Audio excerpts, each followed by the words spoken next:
So these opening words are from October of this year. So they'll feel like a different season because they are. But I thought we might hear them in the sound of that Phillips Exeter chapel. A world of 100,000 things, world where police do the unthinkable and our government roils and sparks. We seek a mind of focus and a heart of equanimity. We gather ourselves alone together to find this steady heartbeat again in this breathless world, to steady our lives on the world, golden glow and crimson leaves, herons feeding in the stream, woolly bears and slow bees on zinnias, walnuts on the street, apples fermenting, morning dark and bugs still whirring in the evening. Oh world, we will listen. We will be still and listen to your healing, to your living, to your holy hum.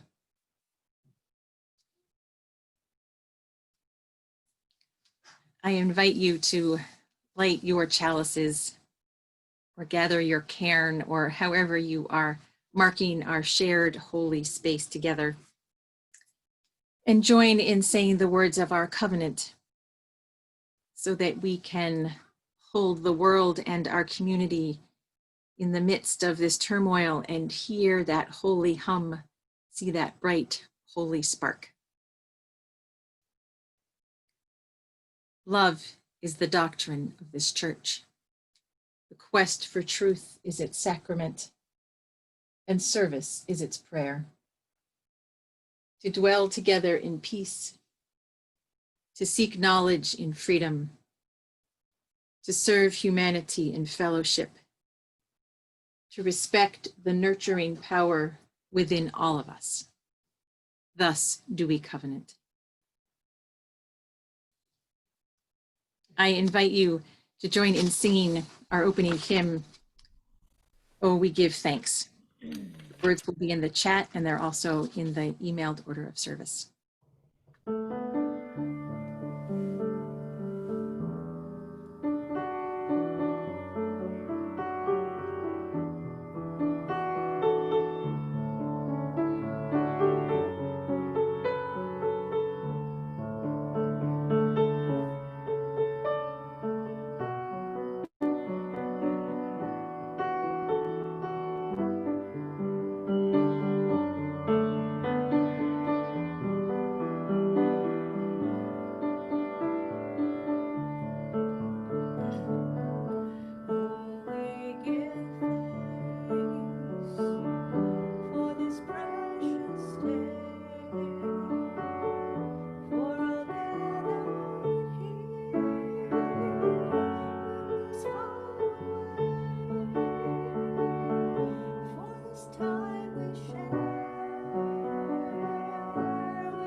Here is a story that you just may recognize, but it is certainly with a twist.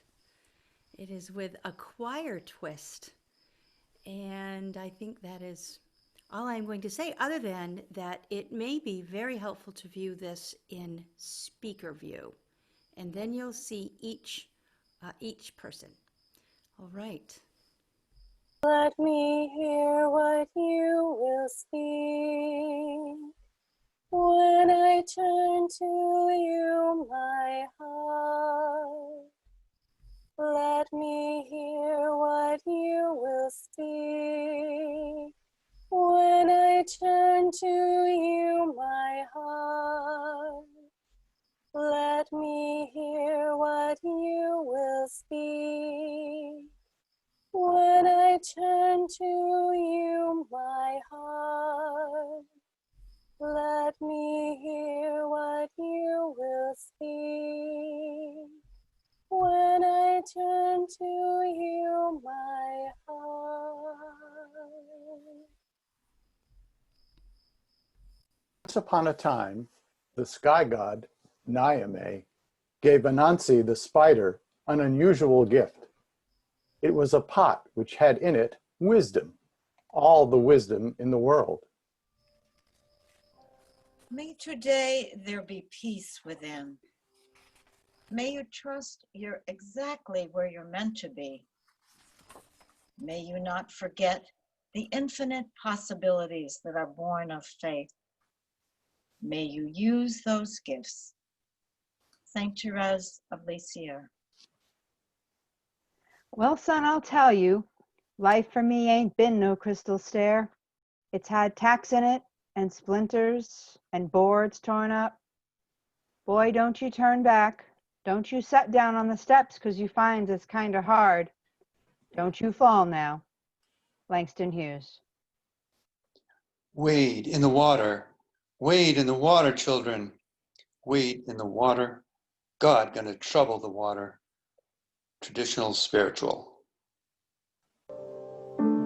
Niame instructed Anansi to share the gift of wisdom with everyone in the world. The pot was filled with amazing skills and ideas. Anansi looked into the pot and learned something new every day. Ubi caritas et amor Deus ibi est. Congregavit nos in unum Christi amor. Exultemus et in ipso iucundemur. Where charity and love are, God is there. Love of Christ has gathered us into one. Let us rejoice in him and be glad. Saint Paulinus, second Apocrypha. Blackbirds singing in the dead of night. Take these broken wings and learn to fly. All your life, you were only waiting for this moment to arrive. Blackbird, fly. Blackbird, fly. Into the light of a dark black night. Lennon and McCartney. Anansi was extremely selfish and greedy by nature and hated sharing anything with anyone. He thought, I want to keep all the wisdom in the pot just for me. I will hide it somewhere and not share it with anyone. There's a light in the darkness, and the dark of the night cannot harm us. We can trust, not to fear, for our comfort is near. There's a light in the darkness. Beth Nielsen Chapman. 'Tis the song, the sigh of the weary. Hard times, come again no more. Stephen Foster. One day, Anansi decided to hide the wisdom on top of a tall tree. Holding the pot full of knowledge, he started to climb the tallest tree in the jungle. He struggled to balance the pot in front of himself while climbing at the same time. Sometimes he could not help but open the pot and look inside so he might learn a new piece of wisdom. Devaki Nandana Gopala, Devaki Nandana Gopala, Gopala Govinda, Govinda Gopala, the one who comes from what is bright and shining. Krishna, the knower of speech and the master of the senses and mind. Radiant love, immanent and present in all beings. A Hindu chant. He started climbing the tree very slowly, but was facing a lot of difficulty. The pot was banging against his stomach and kept bumping against the tree, hurting him in the process. The young son of Anansi was watching him from the bottom of the tree. After a while, his son suggested, "Father, why don't you tie the pot at your back? That way, it will not bump against the tree, and it will be easier and more comfortable for you to climb up the tree by holding it with your hands." Anansi heard this sensible advice, but shouted in a rage, "A young one with some common sense knows more than I, who has the pot of wisdom." Anansi threw down the pot of wisdom in a fit of temper and disgust. Pieces flew in every direction. Listen more often to things than to beings. 'Tis the ancestors' breath when the fire's voice is heard. 'Tis the ancestors' breath in the voice of the waters. Yaseh Barnwell. Oseh shalom bimromav, hu ya'aseh shalom alayenu, be'arto Yisrael, be'imru amen. He who makes peace in his high places, he shall make peace upon us and upon all of Israel, and say amen. How lovely are the messengers that preach the gospel of peace. Felix Mendelssohn, from the book of Romans, chapter 10, verse 15. People found bits of wisdom scattered about and took them home for their family and neighbors. Lean on me when you're not strong, and I'll be your friend. I'll help you carry on. Go with it. How could anyone ever tell you you were anything less than beautiful? How could anyone ever tell you you were less than whole? How deeply you're connected to my soul. Libby Roderick. To this day, no one has all the world's wisdom. People everywhere share small pieces of wisdom whenever they exchange ideas with one another. This ends the tale of Anansi the spider, why wisdom is everywhere. Thank you for that story in music and words.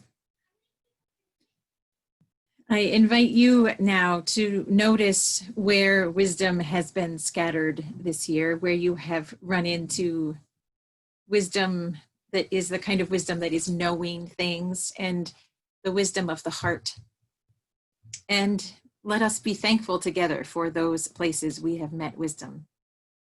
We'll take a few minutes now, collectively, but each in our own space, to write a thank you note, to thank someone for that wisdom that they have offered you. Maybe it was just a moment of seeing you that you want to thank someone for. Maybe it was a big moment of change that you want to acknowledge the wisdom of with someone else. Maybe it's something that you've thanked someone for before, but you're still grateful. You want to thank them again. We'll take a few minutes here.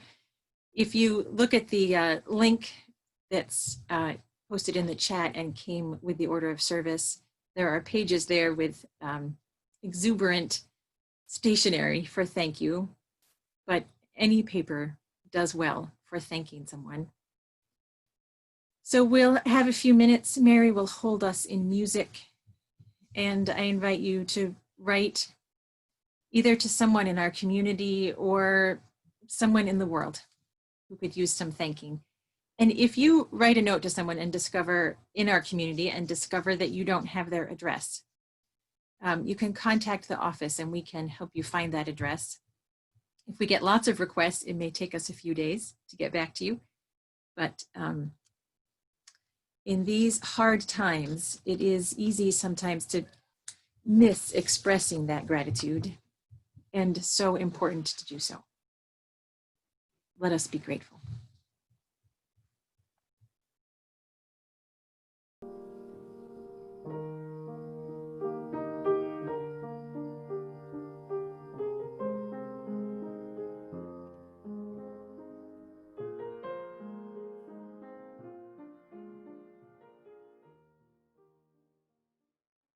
either finish this note during another moment in the service or after the service and send it this week. Sometimes we miss our moments to be grateful, to express our gratitude, and this is a moment for us to catch and express what we are thankful for. And in the holding of that gratitude, I invite you to speak your joys and sorrows. Let us see what is unfolding in your life, the things that are close to your heart and the big things. There are so many things happening that are just heartbreaking, that we need to witness together and hold together. And always joy, always stretching our hearts to hold the joy, to feel it even in these precarious times. The meditation that I am sharing with you this morning is one that I wrote in November for the Transgender Day of Remembrance that was held at the Academy. And when I went back and read it, I thought, I think we can hear this and sit with this in this moment also. World of wonders, breath without breathing. Oh, the thousand ways of being beautifully alive that are still unknown to us. We seek to settle in you, not in our fears and not in the world's confusions. We seek the love that is the upwelling of life. We seek to know that love. Be that love. Be that love so deeply that we can stand the heartbreak, the bone ache, the stopped breath of living at the edge of a forming world, a world that does not love fully enough. This world where being yourself can be dangerous when it need not be. This world that is so stuck on controlling that it feels like it cannot breathe sometimes. Like it wants you and your body to be somebody else's idea of being alive. Like it has forgotten that people being themselves is wholeness and not threat. People being themselves is wholeness and not threat.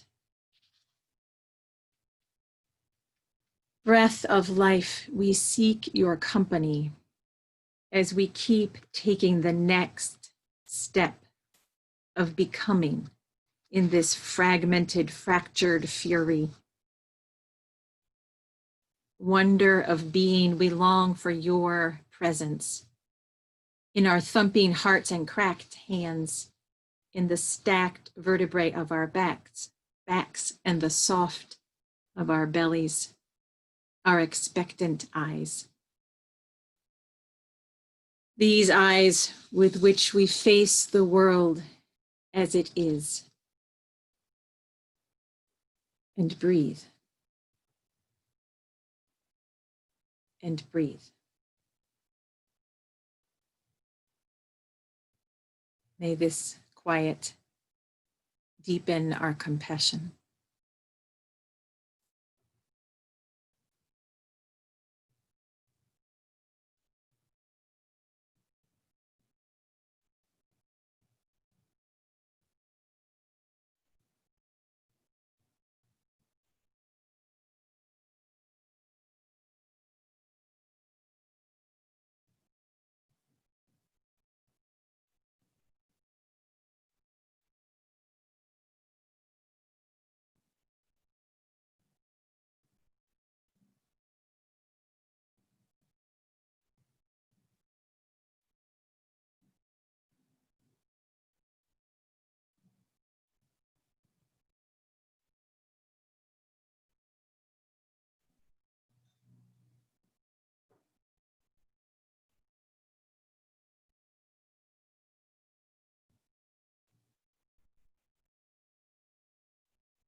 Make us so where we are a sanctuary, each made holy, loved right through, with thanksgiving. We are a living sanctuary anew.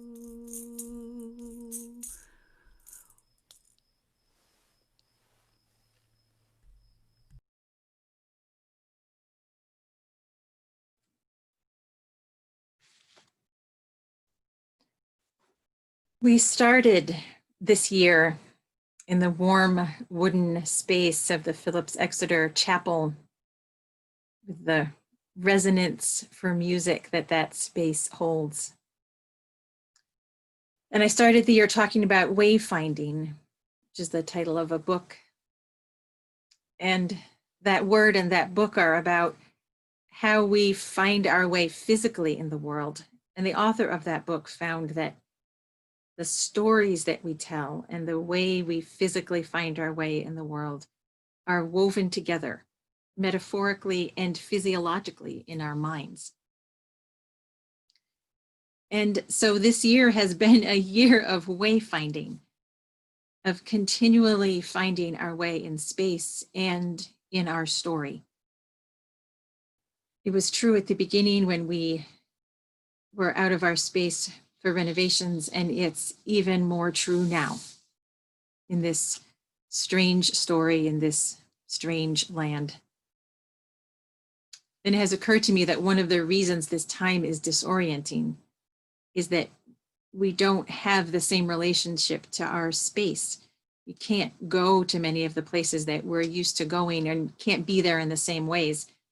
And so it's hard to find our way in our story and in our lives. So I'm going to just touch on a few of the moments that we shared in worship this year to set them sort of as cairns in our journey as we continue on a path that we are inventing as we go. At the end of September, I shared my experience being arrested for nonviolent civil disobedience. And the moment in that experience, and that I remember sharing with you, that I have been thinking about the most is just after I had been arrested or was in the process of being arrested, I said to the arresting officer, "Will you join us?" And he said, no, he was working. But that moment of invitation, of saying there's something happening that's so important that we need to break the usual barriers. We need to join each other. That moment of invitation and courage is something that I hope to live into more and more deeply. And I think we will all have chances to push the edges of our comfort and our courage in the coming years to find ways to all be in this together. Then in October, we had a service in honor of Toni Morrison. And I wanted to share with you a short excerpt from that. One of the critiques that someone wrote about Toni Morrison's book, Beloved, is that the main character was larger than life. And Morrison's response was, life is pretty big. She refused the terms of the statement. Life is one size, the character is another size, which is too big. And it's true of all her characters. They are larger than regular life. They are part of a reimagining. They were particular characters in particular stories, but they stood in for the whole story of this country, the people who were enslaved, the people who enslaved them. Toni Morrison's prophetic power comes from her ability to fully imagine how trauma plays out across generations. And then to also fully imagine the redemption, the way people regain their humanity and agency, how they began to be able to choose a story for themselves out of the madness of history. In Beloved, she wrote, "Freeing yourself is one thing. Claiming ownership of that freed self was another." She imagined and created that claiming, a wayfinding. And that is what we are seeing happen in the world right now. Horrifyingly, the killing of Black people by police continues. This week, Rayshard Brooks in Atlanta, and probably another person in California. The fact that this continues is enraging and heartbreaking. And the collective refusal to accept this as the ongoing story is amazing. The old stories are coming down, sometimes physically these days. And it is so important for middle-class white folks to stay in the refusal, to stay in the uprising, to be part of this change wholeheartedly and creatively, given the conditions of pandemic. There is a deep claiming of our history and our possible future in this moment.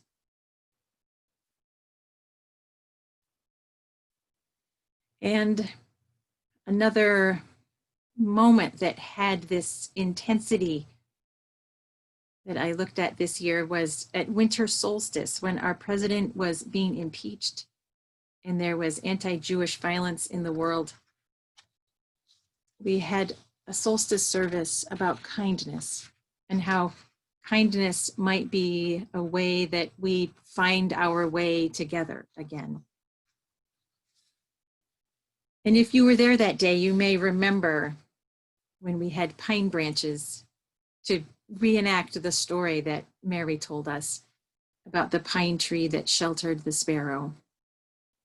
And so we blessed each other, sheltered each other, gave each other some kindness as sustenance for this difficult journey that we're on together.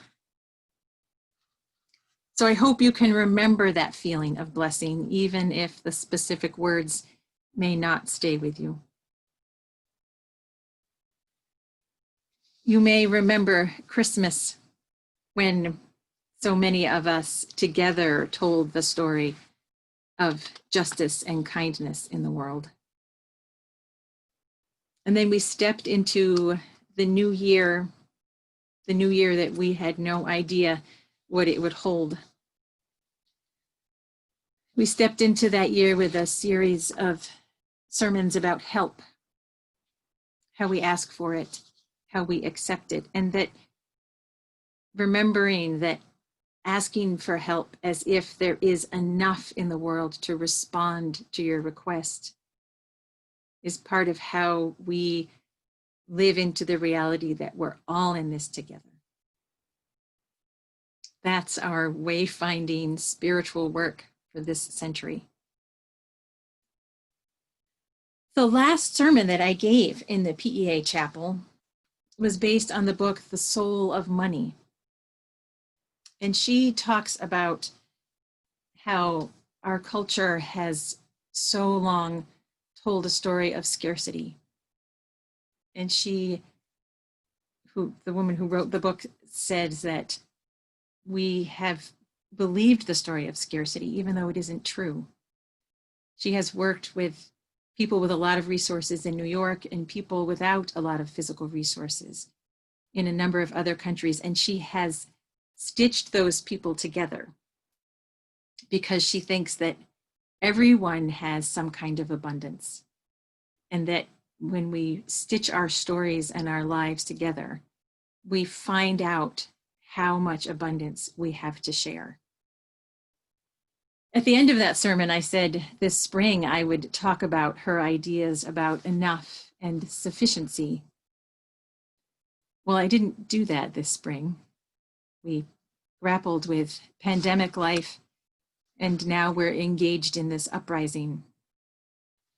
And there is still so much to say about enough and sufficiency and how we find and create abundance, even in this most unusual time.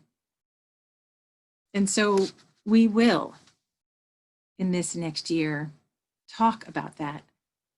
Talk about how we create abundance, how we find it, how we find our way into that kind of story in the midst of these hard times. In fact, how much these times need that story as one of the ways that we find our way. That hot September day when I got arrested, we had a big plan all laid out.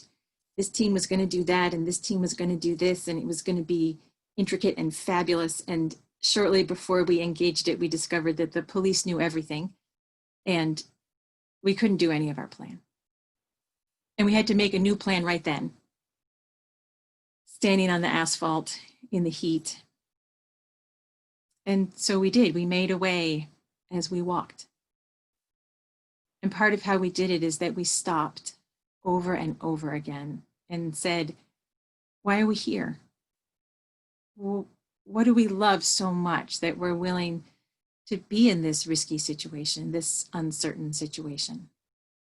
What are we so committed to that we're willing to push the edges of what's comfortable for us and be here? Every time we came to a difficult spot or an uncertain spot or a risky moment, we paused and thought about that. What do we really love? What are we truly committed to? And then we made our choices based on that over and over again.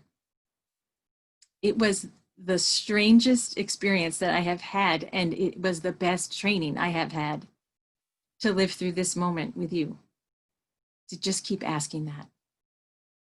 What do we love, and what are we going to be deeply committed to as we create the way as we go? Life is pretty big.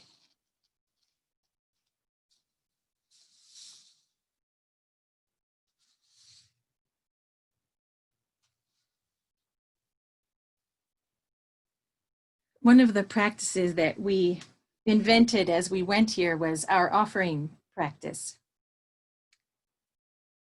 I invited you to have a bowl or a basket, and we would just keep our practice going of an offering to live into that sense of abundance. But I wasn't clear when we started how we would bring these individual bowls together.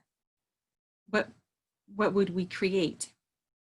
So over the past few weeks, we have talked about this, and we think we're going to invite folks to put this money toward the plants, the growing green things that will be around our building, because we'll be able to see those and greet those now, even if we can't be in the building. And they'll keep growing and greeting us for years to come. So the way that we'll do that will be put in print in the FUUSE next week. And that's an invitation. And if you want to put the money that you've put into this bowl or basket to the other work of our congregation, you are most welcome to do that. There will be more detail about that coming out in print this week. But I do invite you to keep this practice of abundance and how we create a way as we go together.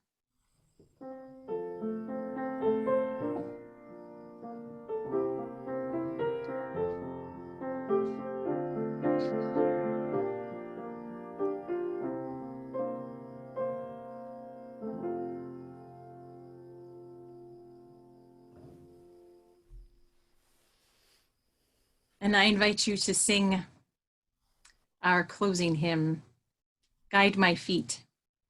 This is an African-American song that comes out of the slave tradition. And so we sing it aware of that, aware that that story is more in our consciousness now, and that we are all seeking guidance and grounding and a way forward.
I hope you can stay for our meeting.